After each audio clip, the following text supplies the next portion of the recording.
Let's go. What? Here we go now. Batman scoop on the mic. Mixing the mix on the wheels of steel. This is what I was fucking born to do. Let's go. Bonjour à toutes, bonjour à tous, bienvenue pour ce nouveau numéro d'Actualise. J'espère que vous allez tous bien en ce début du mois de décembre. Moi je vais très bien et pour être honnête avec vous, comme on l'est d'habitude, on enregistre cette émission un peu plus tôt que d'habitude. On enregistre le lundi en temps normal et là on est le vendredi de la semaine précédente puisque les L3, donc les troisième années de fac qui participent à l'émission, sont face à un concours blanc vendredi prochain, dans 7 jours. Donc on a besoin de prendre un peu plus de temps pour travailler et on s'est dit on va enregistrer plus tôt, qui va permettre à tout le monde de gagner du temps. Nous sommes donc cette semaine avec Dorian. Bonjour Dorian. Salut Baptiste, salut à tous. Et oui, tu as totalement raison, il faut gagner du temps. Ah oui, c'est ça. Aujourd'hui on en perd beaucoup, pour être honnête. J'ai passé une journée à essayer de configurer des logiciels pour l'émission. Rien n'a marché. Donc ça n'a pas été très productif. Il y a des jours comme ça, mais c'est ça, on arrive à tourner, c'est ça le principal. De quoi tu vas nous parler toi Dorian aujourd'hui ? Alors aujourd'hui, je vais vous parler de deux actualités, puisque c'en est une assez incroyable, une histoire d'amour à travers des lettres découvertes dans une décharge, je ne vous en dis pas plus. Et la deuxième, ce sera sur les miraculés français de la semaine dernière en sport. Je pense que vous vous doutez des deux personnes de qui je vais parler, mais nous verrons ça tout à l'heure. Mais oui, des actus un peu plus positives, on va dire, en cette fin d'année 2020. Ouais, c'est ça, et ça fait du bien. On va se garder les noms des sportifs pour tout à l'heure, même si je pense que certains auront déjà quelques idées, mais on va garder un peu de suspense quand même. Nous sommes aussi avec Maxime, comme d'habitude. Bonjour Max. Salut Bat, salut à tous. Comment ça va ? Bah ça va, on se prépare pour l'examen qui arrive. Tout doucement, J-7, on commence à rentrer dans le dur. Et toi Maxime, pas de moment cette semaine, puisqu'on a une équipe assez grande, donc tu pourras te consacrer uniquement au Maxi Quiz et au montage plus tard. Exactement, on a une équipe complète, donc je me cantonne à mon boulot habituel. Sachez que là, le Maxi Quiz, il est excellent, je l'ai préparé à l'instant. Ah super, bah alors là, on a hâte d'y être. Surtout, je pense, notre Père Noël de la semaine. Ah bah oui, celui qui marque des points. Celui qui marque des points tout le temps, c'est Edouard. Bonjour Edouard. Ouais, salut à tous. Donc prêt cette semaine ? Ouais, bah moi je continue de parler de Noël, parce qu'il n'y a rien de mieux, quoi. Toujours Noël. Un seul moment pour toi cette semaine ? Ouais. Et on va parler musique. C'est ça, chansons de Noël. Du coup, tu te consacres, t'es un peu plus prêt pour les quiz, puisque tu as eu moins à préparer. Tu t'es consacré. Oui, bien sûr, évidemment. On sent la détermination et la préparation en vue du tournoi d'hiver, qui arrive tout doucement aussi, c'est dans une dizaine de jours maintenant. Moi, je vous le dis, j'ai hâte.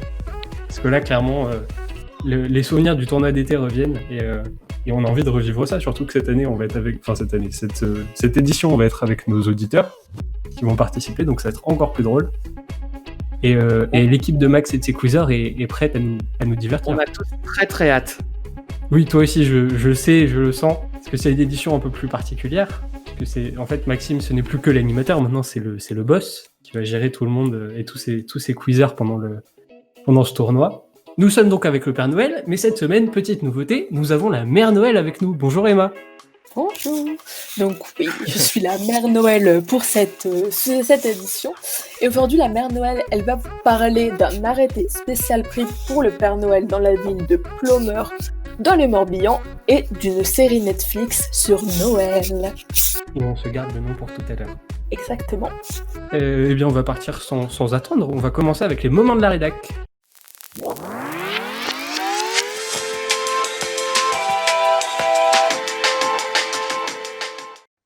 Et alors, pour ces moments de la rédac, on va ouvrir le bal avec Edouard. On va se remettre un peu dans l'ambiance de Noël.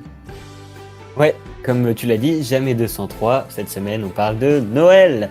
Tu es le Père Noël. Ouais, et plus précisément des chansons de Noël.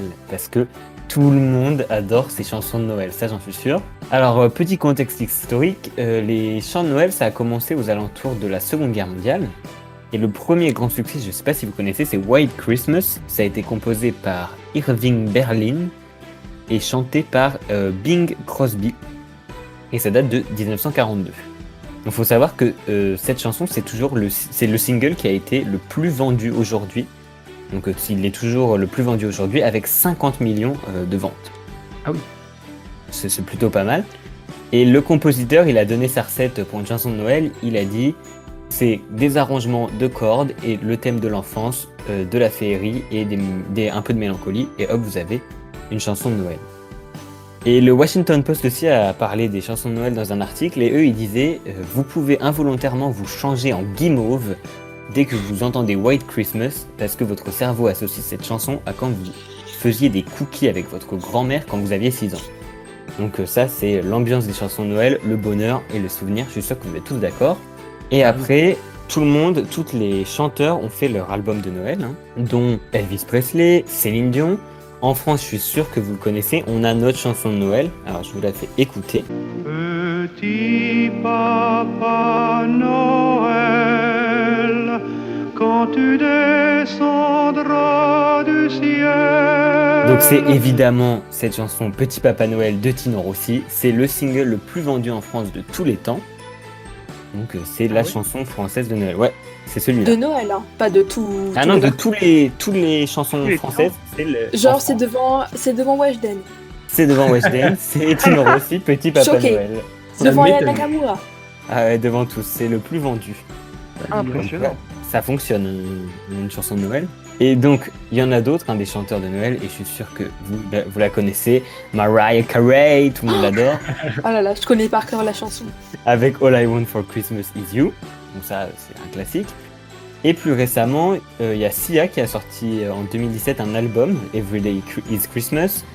John Legend aussi a sorti un album de Noël en 2018 qui s'appelait A Legendary Christmas. Et alors cette année, à quoi s'attendre ? Et bah est sorti ce 4 décembre une reprise d'une chanson de Mariah Carey qui s'appelle O Santa. Et alors avec elle évidemment chanteuse, mais avec qui d'autre ? Aussi Ariana Grande et Jennifer Hudson, donc un beau trio sur une chanson de Noël. Et alors enfin j'ai découvert une pépite, donc je vais vous la faire écouter et vous devez me dire à qui est destinée cette chanson. Oh, good boy. Oh, good girl.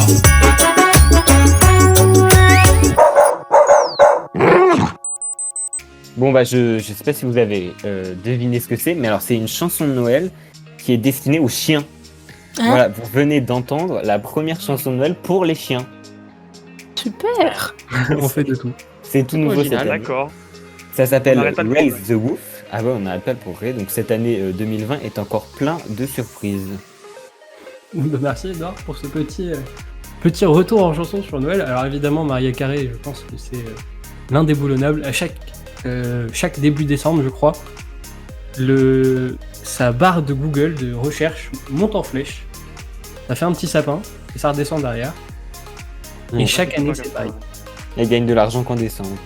Ah, moi, j'ai Ah une oui, c'est petite ça. anecdote sur Mariah Carey, sur la chanson. Quand j'étais en terminale, les profs, ils l'ont mise comme sonnerie de fin de cours. Ah, ça c'est génial. C'est Sympa. C'est à mon tour et je vais vous parler de... Alors, ça sera un peu moins féerique, pour être totalement honnête. Parce que j'ai décidé de vous parler de partie fine. Oula. Je pense que ça ne parle pas à tout le monde. Je vais le dire une fois et je ne le dirai qu'une seule fois. Une partie fine, c'est une partouze. Voilà. On est calés, on parle tous de la même chose. Ok. Et alors, en ce moment, les parties fines, c'est pas très simple à organiser parce que, bon, à moins de garder le masque et les chaussettes, c'est compliqué. Et on le rappelle, protégez-vous dans tous les sens du terme. Mais alors, en Belgique, ils ont quand même réussi à en organiser une, et c'était une vingtaine d'hommes qui ont participé à cette partie fine, donc. Les policiers bruxellois sont intervenus puisque les voisins ont appelé pour tapage nocturne. Et donc, ils sont tombés sur cette soirée un peu incongrue, surtout en temps de crise sanitaire. Et en fait, déjà, ils sont tombés sur 2 diplomates. Donc, ça te met une ambiance. T'arrives là-dedans, tu tombes sur 2 diplomates. Ils invoquent leur immunité, évidemment, pour être tranquille. Et en fait, c'est une 3e personne qui a pris la fuite. Et cette 3e personne, c'est un eurodéputé. Donc voilà, là, ça y est, on est dedans. Voilà, là ça commence à déjà dériver. Ouais, là, on est bien. Hein. Il a essayé de prendre la fuite, il s'est foiré, enfin vraiment un truc nul. Et alors, il a voulu fuir parce que c'était un eurodéputé.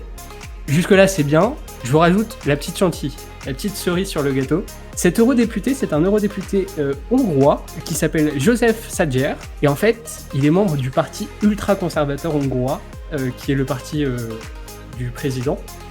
Et il est ouvertement anti-LGBT. Ça la fout mal quand tu te retrouves dans une partie fine avec une vingtaine d'hommes. Donc évidemment, le lendemain, samedi matin, il a présenté sa démission. Je pense qu'il est parti la queue entre les jambes, sans faire de mauvais jeu de mots. Oui, voilà, ça m'a fait vraiment beaucoup sourire. Quand tu tombes Ouais. sur 2 diplomates, un eurodéputé, dont un mec anti-LGBT à fond, en plein temps de crise sanitaire, je trouve ça magique. C'est pas la magie de Noël, mais c'est magique quand même. Mais presque. La mère Noël, elle te dit que c'est presque la magie de Noël. Presque. Mais la mère Noël, elle n'y était pas là-bas. Non, Oui. non. Peut-être le Père Ouais. Noël, hein. On va laisser le Père Noël tranquille. D'ailleurs, tu vas nous en parler, Emma. Je crois qu'il était plutôt du côté de l'ouest de la France. Alors, en me baladant sur Twitter, je suis tombée sur le tweet d'un certain Ronan Loas, que je ne connaissais pas du tout. Et dans ce tweet, il dit « Devant l'importance de la situation, il était de ma responsabilité d'élu local de prendre l'arrêté municipal suivant pour la ville de Plomeur. » Mais qu'est-ce que cette chose si sérieuse ? Ensuite, je continue. Considérant le droit de rire et de s'amuser à tout moment, et la nécessité pour l'autorité de police d'assurer, dans ces circonstances, la sécurité du Père Noël, de ses lutins et des cadeaux pour les Pleumenois, donc Ronan Loos, le maire de Plomeur, donc dans le Morbihan, il a pris un arrêté municipal autorisant le Père Noël à circuler et stationner comme bon lui semble durant la nuit du 24 au 25 décembre pour qu'il puisse distribuer ses cadeaux en paix. Donc le document C'est beau. publié sur les réseaux sociaux par le maire d'un arrêté municipal. C'est pour ça que j'ai pas tout de suite compris. Donc le maire il mentionne les articles de la loi justifiant la régularité de l'arrêté. Donc vous avez des codes de la route, de la sécurité intérieure et des collectivités territoriales, ainsi que 6 articles, dont 3 articles invitant à coopérer au bon déroulement de la nuit du Père Noël. Par exemple, il est demandé aux enfants de bien obéir à leurs parents et de laisser à manger pour le Père Noël pour pas qu'il soit trop fatigué. Une blague plutôt qu'un vrai arrêté, le tweet du maire a suscité de nombreuses réactions dans les médias, surtout sur le réseau social Twitter. C'est donc une manière pour le maire de faire sourire en ces temps difficiles. Voilà, Oui. pour le maire de Plomeur et son Père Noël. Ce qui est bien, c'est que c'est un sujet très sérieux dans la manière où il traite pour un moment magique, Oui. en fait. Pour ça, j'ai bugué. C'est ça qui est génial, et c'est pas le seul d'ailleurs. Je sais pas si tu l'as vu passer, Emma, Ah mais non. en Irlande, le ministre des Affaires étrangères irlandais a pris la parole dans le Parlement pour annoncer que le Père Noël n'aurait pas à subir de quarantaine avant de rentrer sur le territoire et qu'il aurait le droit du survol Ça de me- l'espace aérien Ça me irlandais. dit quelque chose. Moi, j'ai vu aussi quelque chose. Bon, c'est pas tout à fait la même chose, mais c'est aux Pays-Bas, c'est pas le Père Noël, mais le Saint-Nicolas. Et cette année, pour justifier le fait qu'il ne puisse pas avoir de grandes manifestations, on a dit aux enfants qu'il avait attrapé le Covid. Et Ah que oui. donc, il devait rester à l'hôpital. Ah bah Ah oui, super. C'est moins drôle ça. C'est moins drôle, mais bon, c'est dans le même style. Et puis on va finir avec un peu d'amour. C'est Dorian qui va nous parler d'amour. C'est ça. C'est de l'amour et je vais tout de suite commencer par vous en lire quelques mots, puisque je suis totalement sensible à ce genre de choses. Donc, quand je vois s'écouler de si belles journées où nous pourrions passer une si sage jeunesse, il me semble que c'est plus que mon sang que je perds, ma petite aimée. Tu ne peux t'imaginer comme j'ai un cafard formidable. On avait Les dit pas en mots. public, Dorian. Pas de déclaration en désolé, public. je fais ma déclaration. Mais est-ce que vous avez une idée, vous avez entendu parler de cette actu, est-ce que vous connaissez cet auteur? C'est Booba, à mon avis, non? Exactement. Et oui, c'est Booba. Non, pas du tout. Non, je pense que vous n'allez pas trouver, mais en fait, ces mots sont extraits d'une lettre d'amour rédigée par un homme. On ne sait pas qui c'est, il s'appelle Pierre, et il est destiné à une certaine mademoiselle Aimée Randonnée. Et en fait, cette lettre, elle fait partie d'un carton qui en contient plus de 200 et qui sont datés de 1942 à 1945. Et c'est une jeune femme du nom de Cécile qui a découvert mercredi 2 décembre à la déchetterie de Saint-Jean d'Angély en Charente-Maritime, donc ce carton.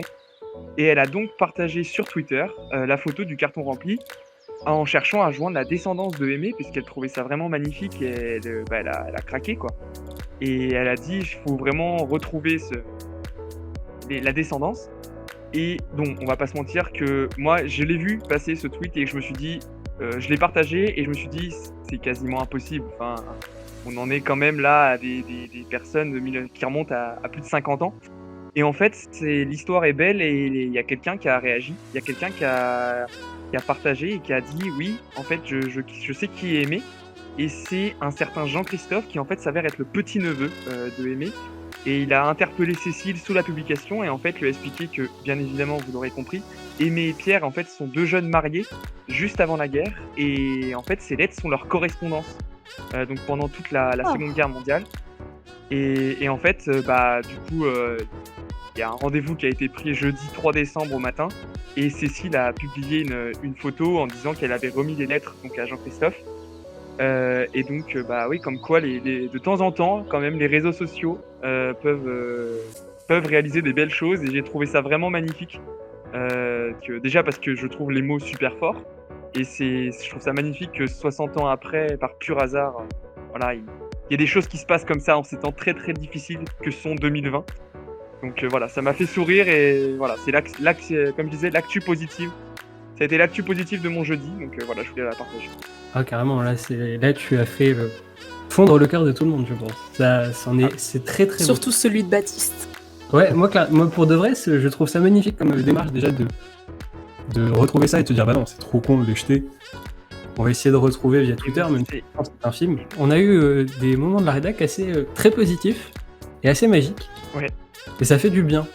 Dans cette approche de Noël un peu compliquée, ça fait beaucoup de bien. Et puis on va continuer dans cet esprit-là. On va continuer avec la chronique de Dorian.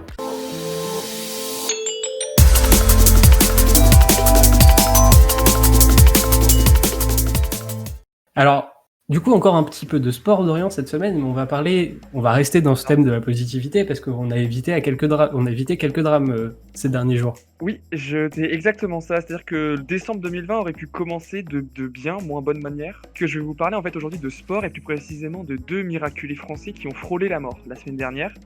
Le premier, c'est Romain Grosjean. C'est sûrement la personne, enfin les images, vous avez dû les voir. C'est un pilote de Formule 1 qui est donc chez l'écurie As et qui dispute sa dernière saison en Formule 1. Donc je vous remets dans le contexte. Dimanche 29 octobre, Grand Prix du Bahreïn. Le départ est donné. Grosjean est 19e. Donc il est loin sur la ligne de départ. Il y a les premiers virages qui s'enchaînent. Et en fait, sur la première grande ligne droite, il y a un grand freinage devant lui qui oblige le pilote français à se déporter sur la droite. Sauf que le pilote français, donc Romain Grosjean, se déporte sans voir que derrière lui, il y a le russe Daniel Kvyat. J'espère que je n'écorche pas son nom. Kvyat. Et en fait, ce qui se passe, c'est que Grosjean va toucher la roue de la monoplace du russe et être projeté dans les barrières de sécurité à plus de 220 km/h. Déjà, il roulait à 220 km/h, bon, c'est le quotidien des pilotes, mais être projeté dans une barrière à 220 km/h, ça va pas faire du bien. Et en fait, sur les images en direct, on voit une énorme explosion, et en fait, la monoplace du français en plein cœur d'un brasier. Donc là, clairement, moi, devant mon écran, il y a eu j'ai arrêté de respirer, clairement. Dans les box, on a des images avec toutes les équipes c'est pareil, tout s'arrête, la course est arrêtée. Donc la voiture de sécurité, les premiers extincteurs arrivent à une vitesse qui est vraiment remarquable, c'est ça qui lui a sûrement sauvé la vie. Et en fait, on voit le pilote français s'extirper du brasier 28 secondes après l'impact, sain et sauf. Il sort de sa monoplace, voilà, comme si de rien n'était. Donc le français est forcément tout de suite conduit à l'hôpital. Le diagnostic est formel, il s'en sort seulement avec quelques brûlures aux mains et aux chevilles. Aucune fracture. Pour vous donner une idée de la violence de l'impact, la voiture a été coupée en deux. Mais littéralement, je vous invite à aller voir les photos. La voiture a été coupée en deux. C'est effrayant. En fait, c'est ça qui a provoqué l'incendie. Oui, moi j'ai été paniqué devant ça. Et en fait, c'est un miracle qui est notamment dû au halo de protection obligatoire depuis la mort de Jules Bianchi après l'accident au Grand Prix du Japon en 2014. C'est ça qui a rendu le halo obligatoire. Aujourd'hui, Grosjean va bien, il est sorti de l'hôpital. J'ai voulu vous parler aussi de ceux qui l'ont sauvé, de Allen van der Merwe, qui est pilote en fait de la voiture médicale depuis 2009 et qui a déclaré « Je n'avais jamais vu autant de flammes et un impact comme celui-ci dans toute ma carrière ». Donc c'est quand même pour vous montrer la violence du choc. Et il y a eu des études qui ont été faites sur cet accident et en fait qui ont montré que Grosjean a subi un choc lors de l'impact de 53 G. Donc pour vous donner une idée, au décollage d'un avion de ligne, un homme subit 0,4 G. Ah oui. C'est ça, son corps à l'impact faisait 4 tonnes. C'est-à-dire que, c'est comme si son corps faisait 4 tonnes. Et en gros, pour un départ de montagne russe, vous savez, la chute, quand vous êtes tout en haut des montagnes russes, le maximum légal, c'est 3,3 G. Ah oui. Donc en fait, voilà. Donc en fait, sachant que là, on parle de 53 G, la plupart des gens en fait seraient morts, tout simplement, avec un tel impact, à l'eau de sécurité ou pas. C'est juste sa condition physique et son entraînement qui lui a permis de survivre. C'est là où on voit que c'est vraiment des machines de guerre préparées à ce genre de d'éventualité. C'est des pilotes d'avions de chasse, clairement, ils sont préparés comme ça. Il y a eu des chocs tellement violents qui ont engendré des morts aussi, c'est ça où on se dit que vraiment il y a eu beaucoup de chance. Et quand il explique le choc, parce qu'il l'a expliqué sur Canal+, si je ne me trompe pas, même lui s'est vu mourir, il a expliqué que heureusement qu'il y a un pompier qui est arrivé aussi, qui a traversé la piste, parce que comme ça, il n'a pas respiré d'air chaud, il n'a pas eu de séquelles au poumon, etc. Les mesures de sécurité qui sont maintenant en Formule 1 permettent d'éviter un maximum les drames, et là, on est vraiment passé tout proche. Du coup, voilà pour le premier miraculé. Maintenant, je vais vous demander de prendre le bateau avec moi pour vous emmener voir le second. Le second miraculé, il s'appelle Kevin Escoffier. Donc c'est un skipper du Vendée Globe. Bien sûr, je vous invite à aller voir la vidéo d'Actualis sur le sujet, puisqu'on en a fait une super vidéo. Kevin Escoffier, en fait, a déclenché sa balise de détresse à 14h46, lundi 30 novembre. Donc ça commence à remonter un petit peu. Mais donc quand un pilote, bien sûr, je suis encore dans la F1, un skipper du Vendée Globe déclenche sa balise de détresse, c'est vraiment qu'il abandonne la course et sa vie est en danger. Donc il a envoyé un message à son équipe donc à cette heure-là pour dire qu'une énorme voie d'eau avait été dans son bateau et que il a juste envoyé ça. Donc la direction du Vendée Globe a demandé à un autre skipper, donc Jean Lecam, de dévier de sa route pour se rendre sur la zone et à mobiliser les secours en mer du Cap, donc de la ville du Cap. Donc Jean Lecam arrive sur place aux alentours de 17h, donc on est 2 heures après le déclenchement de la balise. Et en fait, il aperçoit le skipper directement en arrivant sur son radeau de survie, donc les radeaux qui sont fournis dans les bateaux du Vendée Globe, emmitouflé dans sa couverture de survie. Sauf que le radeau, il est pris dans une mer qui est quand même déchaînée. On n'est pas loin du cap de Bonne-Espérance. Il y a la rencontre des courants marins froids de l'océan Antarctique et des courants chauds de l'océan Atlantique Sud. Donc il y a beaucoup de houle, beaucoup de vent. Donc Jean Lecam déplombe son moteur. Il tente plusieurs manœuvres. Il ne réussit pas à l'atteindre. Et malheureusement, il le perd de vue. Dans les 10 minutes, il se retourne et il le perd de vue.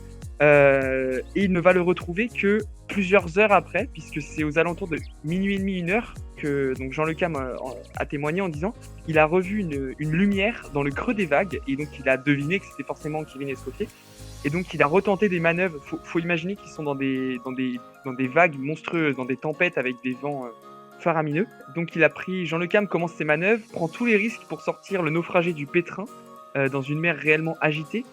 Et Kevin Escoffier réussit à grimper sur le bateau malgré les vagues, malgré tout ça. Il faut comprendre aussi que si à ce moment-là il tombe, c'est fini. C'est-à-dire que là, dans une houle pareille, on le retrouvera jamais. Et les risques d'hypothermie sont très très importants. Donc il réussit quand même à grimper sur le bateau et les deux préviennent l'organisation à 2h20 à peu près du matin, mardi 1er décembre, que Kevin Escoffier est sain et sauf et secouru. Le lendemain matin, il fait une vidéo, donc là ils sont contactés par toutes les presses, Emmanuel Macron les a même contactés. Il fait une vidéo où il explique ce qui s'est passé lors de l'accident et il dit, je cite, « Vous voyez les films sur les naufrages ? C'était pareil en pire. En 4 secondes, le bateau a planté, l'étrave s'est repliée à 90 degrés, j'ai mis la tête dans le cockpit, il y a une vague, j'ai eu le temps d'envoyer un texto, la vague après a tout fait chanter. Il faut vraiment se dire que le bateau, il a piqué dans un creux de vague et qu'il s'est cassé en deux sur l'impact. Donc il aurait clairement, Kevin, Monsieur Escoffier, je l'appelle Kevin comme si c'était mon ami. Si Monsieur Escoffier n'était pas, on va dire, assez entraîné, assez robuste pour subir l'impact, il aurait largement pu passer par-dessus bord et ça n'aurait été fini. Mais ça s'est bien terminé. Donc dans ces deux cas, mais c'est vrai qu'on n'est pas passé loin de commencer le mois de décembre avec le sport français endeuillé, puisque 2020 c'est quand même des montagnes russes où on passe des moments de bonheur extrême avec des miracles comme ça, enfin des bonheurs extrêmes, c'est relatif, mais des miracles. On est plutôt content que ça ne soit pas arrivé. Donc ouais, ça illustre pas mal 2020 de passer des rires aux larmes ou inversement. Donc voilà, je voulais vous partager ça aujourd'hui. On a eu de la chance sur l'année, parce que vu l'année qu'on passe, ces deux événements auraient pu finir tragiquement aussi bien qu'ils ont bien fini. Et je crois que tu as capté tout le monde sur l'histoire de Kevin Escoffier. On a entendu personne. Je vous invite à aller voir vraiment les vidéos du lendemain et du moment où Jean Lecam annonce à l'organisation que Kevin Escoffier est bien à bord. C'est assez émouvant. Et voilà, mais c'est que des bonnes nouvelles, donc moi je suis content. Voilà. Aujourd'hui j'avais envie de partager de la bonne humeur. Et puis c'est des belles valeurs du sport aussi qui sont promues avec ce moment-là. C'est que exactement. Peu importe le moment où tu es dans ta course, si quelqu'un est en détresse, tu y vas. Et merci en tout cas sur ces histoires qui se finissent bien au final. On peut parler de positif, il y a eu ce sont des miraculés, mais l'histoire est bien finie. On va voir si la magie de Noël opère sur vous, puisque maintenant c'est l'heure du temps mort.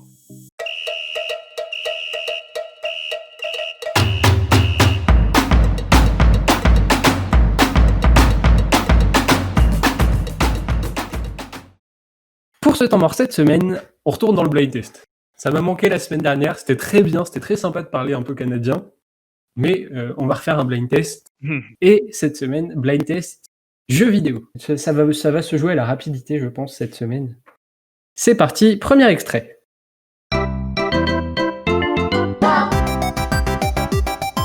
Alors, tu as le droit à une réponse, du coup, mais tu seras la première quand même, parce que tu as été la Faut première. dire le nom du jeu ou juste le jeu en général? Ah non, je veux le nom du jeu. Ah, Mario Boss. Mario quoi? Boss Je suis désolé, mais ce sera non. 360. Ce sera non, je suis désolé. Bah, Mario Bros. Enfin, New Super Mario Bros. Ouais. lequel- New Super Mario Bros. C'est une bonne réponse.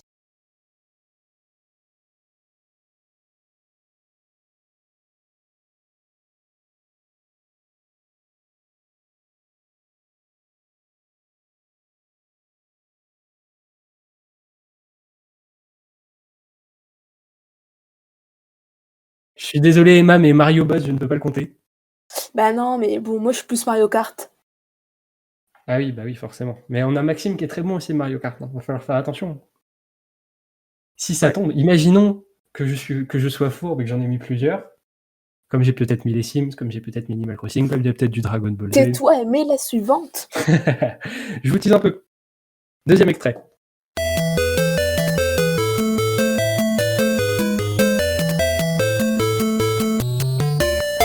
Ah putain, Et bien Maxime, joué. Bah oui, Tetris. on en a Bah parlé oui, la bah semaine oui. dernière. Et il C'est pouvait pas que comme si gagner c'était le ma point. chronique de la semaine Exactement. dernière. Alors c'est ça, il faut À savoir la que pro- je ne prépare pas mes quiz en fonction de Maxime. C'était déjà prêt, mais il est bon. Ah ouais, non, mais oui, mais à la première note, j'ai vu il a démuté, j'ai fait. Ouais, C'est j'ai sûr. vu. Ah mais c'est ça. C'est ça Trop qui est fort. terrible, c'est que Maxime, il est très fort et il est très rapide. Mais Tetris, c'est tellement iconique. Évidemment qu'on le Bah reconnaît oui, à la première forcément, note. C'est vrai que. Mais je vous dis, j'ai C'est pris vrai des que- jeux qui sont globalement assez connus pour que ce soit reconnaissable assez facilement. Et que ça se joue à la D'ailleurs, vitesse. cette chanson a un titre, mais c'est imprononçable, donc je vais pas m'aventurer à le dire. Le titre de la musique? Ouais, c'est un nom russe, donc on retient juste que Laisse c'est le thème de tomber. Tetris. Oui. On va pas s'aventurer sur du jeu. Deuxième point pour Maxime déjà. Troisième extrait.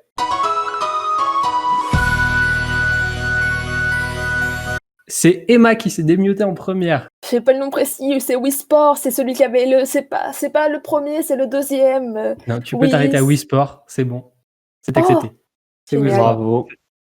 C'est Parce pas qu'après, le il y avait deuxième. Wii voulu. Sport Resort aussi, mais c'est un thème différent. Et là, tu étais bien sur Wii Sport. Très bien. Premier point, Emma. Bien du joué, coup. Emma. Et c'est pas le dernier, enfin j'espère. Super. On espère aussi qu'Edouard est motivé cette semaine. Il y a C'est aucune exactement chance. ce que j'allais dire. Edouard, ça va être. C'est le Je, point. Faut viser le je point. Edouard. reconnais rien, mais j'y connais rien. Il y a moyen. Vraiment, c'est des jeux assez connus où normalement tout le monde les a déjà entendus un peu. Allez, la famille Noël. Edouard Déjà et un moi, point ça pour compte Emma. pour. C'est un compte commun. Quatrième extrait. C'est Dorian qui a été le premier. C'est Monsieur Pac-Man. Mr. Pac-Man, bien sûr. Mr. Pac-Man. Le plus Incroyable rapide. ce jeu. Nous sommes donc à 2 points pour Ce Maxime, jeu, 1 point pour la famille Noël et 1 point pour Dorian. Cinquième extrait.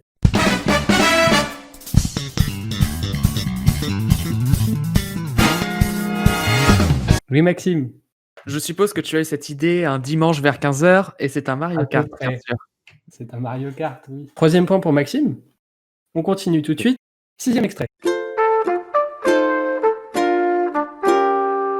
Et c'est Emma qui a été la plus rapide, juste devant Maxime. Animal Crossing New Horizons sur la New Switch, Horizons. sorti le 20 mars 2020. Ah oui. Ah oui, d'accord. Est-ce que je peux Ça, voir elle a ça déjà Ah, eu ok. 2 points. Deuxième point pour la famille Noël. 3, du coup, Bravo. non, vu que j'ai aussi dit la date de sortie. Alors non, Ah, bon, je bah, les accorde au bon vouloir, Comment mais elle celui-ci gratte comptera juste pour un Comment elle miel. gratte? Ouais, c'est clair. tant pis. On ne quémande pas dans le temps mort. Septième extrait.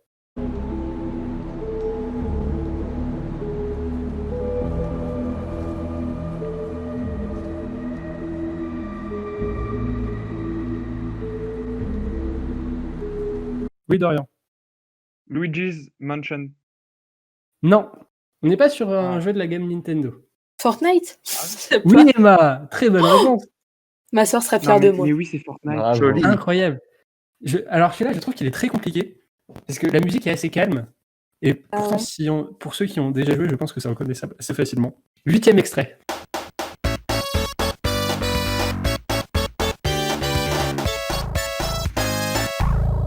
Ah, Et c'est donc merde. pour Emma. Sonic. Sonic, très bonne réponse. 9e extrait.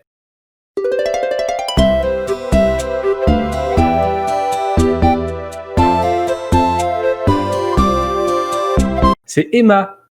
Nintendogs. Oui, Nintendo, c'est incroyable, Emma, quel niveau? En fait, j'ai entendu Oh, sur les il est trop fort. deux dernières notes. Ouais. J'avais de Labrador, Oui, oui. moi. Là, c'est pareil. Moi aussi, je crois. Ah, Moi, j'avais le teckel. Team Labrador. Emma qui s'envole, qui n'est d'ailleurs plus rattrapable puisqu'il ne reste plus qu'un extrait et Emma est à 5 points. Êtes-vous prêts? C'est le dernier extrait et je pense que ça va jouer la rapidité.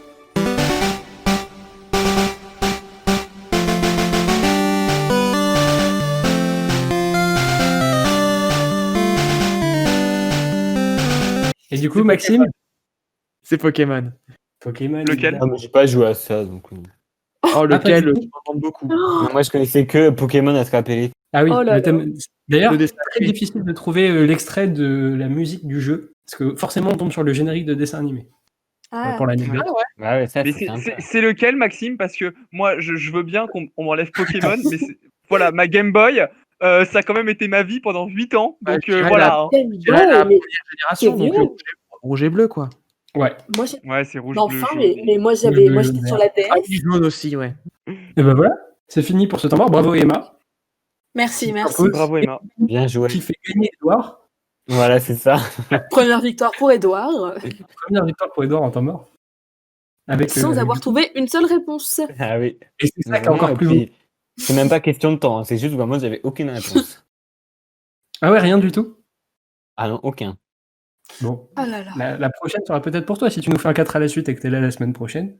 Oula. Edouard est devenu un chroniqueur permanent maintenant. Ah ouais. Ah bah, Il nous bouge. C'est ça. je suis indéboulonnable. Et encore bravo Emma. Et puis voilà. Merci, merci. D'ailleurs Emma, tu as gagné le droit de faire la De- prochaine chronique conseil.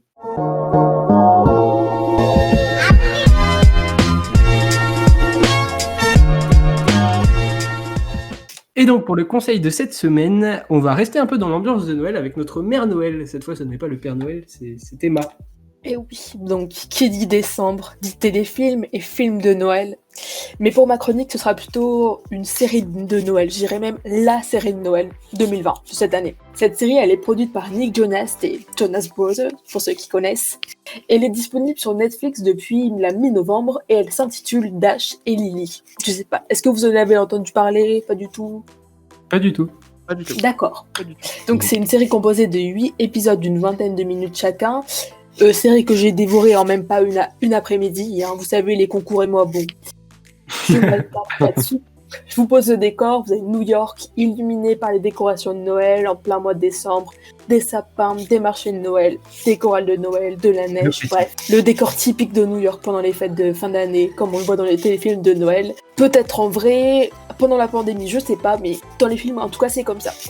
Donc, la série, elle est inspirée du livre de Rachel Cohn et David Levithan, désolé pour la prononciation, qui s'intitule Le livre des défis de Dash et Lily. Et donc, dans la série, on retrouve Dash, qui est un adolescent de 17 ans, solitaire, cynique, qui déteste Noël, typique, un classique, pas du tout original, qui déteste Noël à cause de ses parents divorcés et qui décide de rester seul à New York pendant les fêtes, en faisant croire à ses parents qu'il est chez l'un ou l'autre. Il est passionné de livres et un soir, il découvre dans une librairie un carnet rouge qui lui propose un mystérieux jeu de pistes, afin d'en savoir un peu plus sur une mystérieuse adolescente qui se trouve de l'autre côté du livre. De l'autre côté du livre, vous retrouvez la pétillante et excentrique Lily, qui elle est fan de Noël. Logique. Et donc pour la première fois, cette pauvre Lily se retrouve seule à Noël, elle qui a l'habitude de toujours fêter Noël en famille. Et enfin, les deux adolescents se prennent au jeu et par le biais du carnet rouge se lancent mutuellement des défis afin d'en apprendre plus sur l'un et l'autre. Donc dans un monde confiné comme le nôtre, je trouve que la série apporte un peu de légèreté, un peu de gaieté à notre quotidien. Elle nous permet d'oublier le temps d'un instant les examens qui arrivent dans les semaines à venir. Alors, allez enfiler votre plus moche pull de Noël. Préparez votre meilleur chocolat chaud, chantilly, chamallow, ce que vous voulez. Un gros plaid, un gros jogging et direction votre télé ou n'importe quel appareil pour dévorer la série au plus vite. Je peux pas vous en dire plus pour pas vous spoiler, mais faites-moi confiance, vous serez pas déçus. Sachant que tu l'as dévorée en très peu de temps, elle a l'air bien quand même. Je vous conseille. C'est un peu cuculapraline, mais je vous conseille quand même. Elle est bien vendue en tout cas. C'est vrai. Ah, ça me touche. Ça a l'air, voilà. Mais encore Ouais, merci. regarde. Et on se fait une liste de trucs à regarder après les examens avec Actualis, c'est quand même magnifique.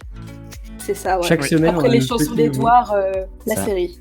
Les chansons d'Edouard, Mariah Charlie la Carey. chocolaterie la semaine dernière. On a de quoi se mettre dans l'ambiance pour les derniers jours après Noël. Une fois qu'on sera déconfiné, etc. Ça va être sympa. Eh bien, merci Emma. Et puis on va finir cette émission tranquillement. C'est l'heure du Maxi Quiz.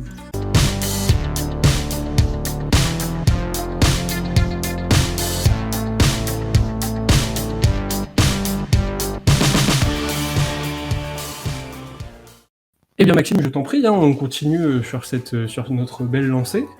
Et puis, peut-être un point pour Edouard. On est confiant. Allez, on y croise les croit. doigts.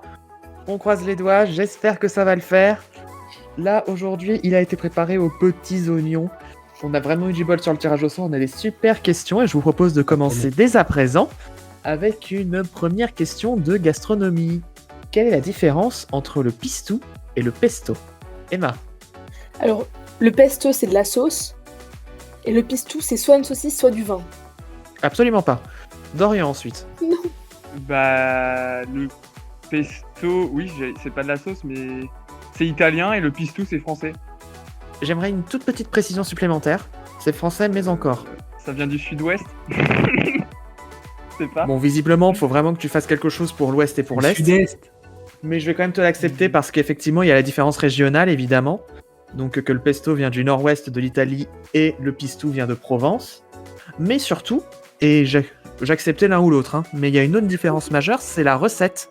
C'est pas fait- végétarien le pesto et le pistou pas? Justement, c'est le contraire parce que le pesto n'est pas végétalien pour le coup. Parce que dans le pesto, il y a Ah du oui. parmesan et des pignons de pain Ah oui, qu'on ne retrouve pas dans le pistou. Ah. D'accord. c'était précis. Oui, c'était précis. C'est pour ça que j'acceptais soit la différence de la recette, soit la différence régionale. La différence Et moi, j'ai régionale, c'est Dorian qui l'avait, donc c'est lui qui remporte le point. Une nouvelle question, une question musicale cette fois-ci. En musique, comment appelle-t-on un motif mélodique, harmonique ou rythmique qui est répété? Alors c'est très pointu, je crois que c'est Bat qui s'est démute en premier. Je vais dire une connerie, je crois. Un sample? Non, c'est pas ce que je cherche. Edouard ensuite. Un ostinato. Très bonne réponse, Edouard. Oh là là là là. Oh là là là. Le mec joue pas de jeux vidéo, il joue des instruments de musique. Bah voilà, on C'est peut ça. le dire. C'est ça. On peut pas, Ah on peut ouais. pas tout savoir. J'ai Ah eu bah, option chacun- musique au bac. Eh bah bien joué. Et ouais. Bravo. Effectivement, Bien ça joué. aide. Et bah le Bravo, point. bravo. Eh bah oui, donc le point pour Edouard, félicitations. Le point. Voilà. Je Ah, c'est bon. Je me réclame reposer maintenant. 0,25. Je ne réclame rien du tout, Emma. Je me tais. Tu te tais, exactement. Pour la peine, tu passeras en dernier pour l'estimation que voici. L'estimation du jour. Quelle taille fait la statue de la liberté? Donc Dorian, c'est toi qui as marqué le premier point, c'est donc toi qui vas répondre en premier. Il viendra ensuite Edouard, Bat et Emma. Ça fait 225 mètres. Quelle horreur. Je crois que je viens de dire une énorme connerie. On ne dira rien. Edouard ensuite. J'en ai aucune idée non plus. 150 mètres? 150, ok. Bat Ah, ensuite. Moi, je vais être plus petit joueur, hein, parce que pour moi, c'est pas immense la statue de la liberté. Hein. Je vais dire 38 mètres. Ok. Et enfin Emma. Je vais dire, allez, 48 mètres. C'est Emma qui est la plus proche, mais de loin. Puisque, en effet, avec ces 48 mètres que tu as dit, Emma, tu es la plus proche de la taille réelle qui est de 93 mètres. Ah oui, quand même. 93 mètres, la statue de la liberté, dont la moitié pour le socle. On va donc pouvoir passer à la question suivante, la 4e question de ce Maxi Quiz. Sous quel pseudo est plus connu Félix Kjellberg? Félix Eboué. Non. J'en sais rien. Je vais Ah, si, vérifier je l'ai. tout de suite. Ah bah vas-y. C'est PewDiePie. Très bonne réponse. Ah, bien joué. C'est donc Dorian qui prend la tête de ce quiz avec nombre de points. Edouard et Emma sont à un point et Baptiste est complètement à la traîne C'est puisqu'il la n'a toujours bulle, pas ouais. marqué de points pour l'instant. C'est rare, Baptiste. Ouais, c'est clair. Voilà, on va donc Je vais pouvoir pas passer à encore l'avant-dernière question. Donc là, l'enjeu est grand quand même. Ça voudrait dire que Bat peut potentiellement faire Fanny. Ça serait quand même assez incroyable. Donc, question suivante, c'est une question de politique. Quelle était la particularité du maire de de Talkeetna, en Alaska, entre 97 et 2017. Ok, donc Bat, C'était un animal. précise. J'ai un doute. Je vais dire un coq. Non, c'était pas un coq. Emma, Un cerf. toujours pas. Dorian, Un ours. non, ce n'était pas un ours. Bat, Un chien. non, c'est pas un chien. Un Emma. oiseau. Est-ce que c'est Non, un oiseau? C'est pas un oiseau. Bat, ensuite. Un chat. C'est un chat. Oui. C'est un chat, très bonne réponse. J'y ai Bravo. Je pensé. ne en suis fait. pas Fanny. C'est un chat qui s'appelle Stubbs, qui a toujours été réélu parce que dans son mandat, il n'a jamais augmenté les impôts, ce qui est logique en soi. Et son mandat a pris fin à son décès en 2017. Voilà. Pour l'instant, on est à 2 points pour Dorian, et après tous les 3 autres qui sont à 1 point chacun.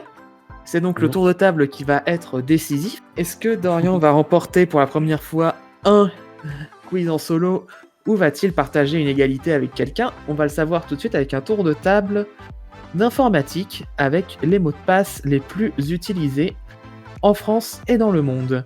Donc Dorian, c'est toi qui as le plus de points, c'est donc toi qui vas répondre en premier. Viendra ensuite Edouard, Emma et Baptiste. Mais je crois que j'ai toujours pas compris. J'allais dire une date de naissance, mais ça marche pas. Si, j'accepte la date de naissance, c'est le 4e mot de passe le plus utilisé, c'est sa date de naissance. C'est donc ensuite à Ah, ok. Edouard. Bon, bah. Le prénom. Le prénom. Non, il n'y a pas le prénom, Ok. donc voilà, c'est fini pour Edouard au premier tour. Ça Super. change. Voilà, donc c'est à Emma. Oui, c'est à Emma Oui. ensuite. Nom, prénom, département. Je sais Non, pas. je prends pas. Non, je l'ai pas. Bon, bye. Voilà, c'est donc ensuite à Bat. Est-ce que ça peut être en anglais ou pas? Je prends soit dans le monde, soit en France. Donc je Je prends veux l'un dire- ou l'autre. Bah, password. Password, tout simplement, le 3e mot de passe le plus donné dans le monde. Ok. Dorian. Ouais. Et bah, je vais dire la suite de 1 à 9. Ouais, j'accepte. C'est le 1, 2, 3, premier mot de 4, 5, passe 6, 7, donné 8, en. C'est le premier mot de passe donné en France et dans le monde. C'est 1, 2, 3, 4, 5, 6 ou plus. Ah merde, Donc, j'allais dire ça. Donc je prends. Oh, ouais, t'es gentil. Moi, je vais tenter, par exemple, 6 fois le chiffre 1 ou 6 fois le chiffre 2, etc. 6 fois le chiffre 1, c'est le 5e mot de passe le plus donné dans le monde. Ah, bien joué. Ouais. Bah, je me rappelle avoir vu un truc avec 1000 là-dessus, justement. Mais c'est trop dur de tout se rappeler. Mais j'en ai aucune idée. Parce que moi, je fais pas des mots de passe comme ça, je réfléchis, j'utilise des vrais mots de passe. Ouais. Ouais, mais mets-toi dans l'esprit d'un boomer qui devrait s'inscrire sur Facebook, il mettrait quoi comme mot de passe, quoi. Quand je vais vous les donner, vous allez exploser de rire. Alors, Windows. Windows, c'est non. C'est non, Eh bah, puisque dommage, je ne l'ai ça- pas. non. Voilà, donc le point Non, mais- revient... Voilà, c'était du pif, mais malheureusement, t'as pas eu le nez creux sur celle-là. Donc Bah ouais. le point revient à Bat sur celle-là. Sachez donc, pour info, que les Je peux en 15 mots de tenter un passe les plus utilisés dans le monde sont 1, 2, 4, 5, 6 ou plus. QWERTY, password, donc ça a été dit. AZERTY en Je France, c'est le 6e, et AZERTY WIOP le 7e. Dans Est-ce le qu'il y a monde, pas de le passe en 4e. France aussi? Il y a mot de passe, en effet, à la 8e position. Ok, donc j'en avais Oh, Oh encore. non, mais dans- je suis dé- Dans le monde, il y a aussi I Love You, qui est le 4e mot de Oh. passe le plus utilisé. Oh. La suite de 1 l'amour. qui a été dite. ABC 1, 2, 3, QWERTY 1, 2, 3. Il y a aussi Admin, Lovely, Welcome, Princess, Dragon, Football, Sunshine et Monkey. Et en France, donc les 15 mots de passe les plus donnés sont 1, 2, 3, 4, 5, 6, Coucou, 1, 2, 3, 3, 2, 1. La date de naissance, et il y en a un auquel vous n'avez pas pensé, c'est le numéro de téléphone qui est aussi souvent donné. Ah ouais? Ouais. Ah Ouais, ouais, Ah ouais, mais c'est malade. ouais, Ouais, c'est il y a clair. aussi, il y a aussi AZERTY WIOP, comme je l'ai dit. Il y a mot de passe, juste mot de passe. Il y a également chouchou, je t'aime. Il y a 15 97 53. Je ne sais pas pourquoi cette suite-là en particulier, mais elle ressort. Le 12e le plus D'accord. donné, c'est maison. Le Ouais. 13e, AQWZSX. En fait, c'est tout simplement tu descends sur ton clavier. Ah oui. En 14e position, on a 1, 2, 3, 1, 2, 3, 1, 2, 3. Autant de fois nécessaire. Et enfin, en 15e position, il y a moi. Voilà, donc, Mon Dieu. C'est vraiment des mots Les de gens passe sont qui- fous. Oui, voilà. c'est ça. On rappelle, Que ces mots de passe ne sont pas sécurisés. Ne prenez pas ces mots de passe. C'est-à-dire que quelqu'un Inventez dans a juste d'autres. votre adresse mail, il essaye ces 15-là. Bah, heureusement, il y a d'autres sécurités. Et n'oubliez pas d'activer aussi la validation en 2 étapes quand vous le pouvez. Oh, C'est quand c'est même insupportable, ça. une sécurité supplémentaire. C'est insupportable, mais ça te protège, Edouard. Donc, Oui, oui. à l'issue C'est de comme ce... le masque. C'est comme le masque. Et comme autre chose. À l'issue Oui, de je l'ai pas ce... Je m'en fous, c'est moi qui le dis. À l'issue de ce maxi quiz, on a donc 2 points pour Dorian, 2 points pour Bat, Alors, 1 point remontada. pour Edouard, 1 point pour Emma. Ouais. C'est donc J'ai fait une une égalité à remontada. nouveau entre Bat et Dorian. En effet, t'as fait une belle remontada Ouais, puisque t'as marqué tes 2 derniers points Ouais. sur les 2 derniers points. Et c'est ainsi que s'achève ce maxi quiz et je rends donc la main à Bat pour la conclusion du podcast. Ah bah, je suis content cette semaine, tu vois. Ça fait 2 semaines que je me fais battre, là j'arrive à faire une remontada à la fin, je suis content de finir. C'est beau. Et je sais pas, ça doit être au moins la deuxième égalité avec Dorian sur ces 3. Eh oui, on se tire les coudes, bien sûr. Je suis sur tes coudes, Baptiste, et tu es sur les miennes. On se tire la bourre peut-être. On se tire la bourre, exactement, merci. L'expression ne revenait pas. Et bien voilà pour cette fin d'émission, très content d'être revenu au score dans la dernière ligne droite, le dernier sprint qui fait plaisir. J'espère que ça vous a plu, j'espère aussi qu'autour de la table vous vous êtes bien amusés pendant cette émission. C'est super. Toujours. Et puis on se retrouve la semaine prochaine. Pour nous, on aura un peu plus de temps sans émission. Petite pause. Mais on reviendra toujours aussi motivé avec d'autres chroniqueurs. Peut-être Edouard qui reste toujours vissé à son siège. Et puis voilà. On se retrouve mercredi prochain, même heure. Et d'ici là, portez-vous bien et à bientôt. Salut. Salut, portez-vous bien. Bye.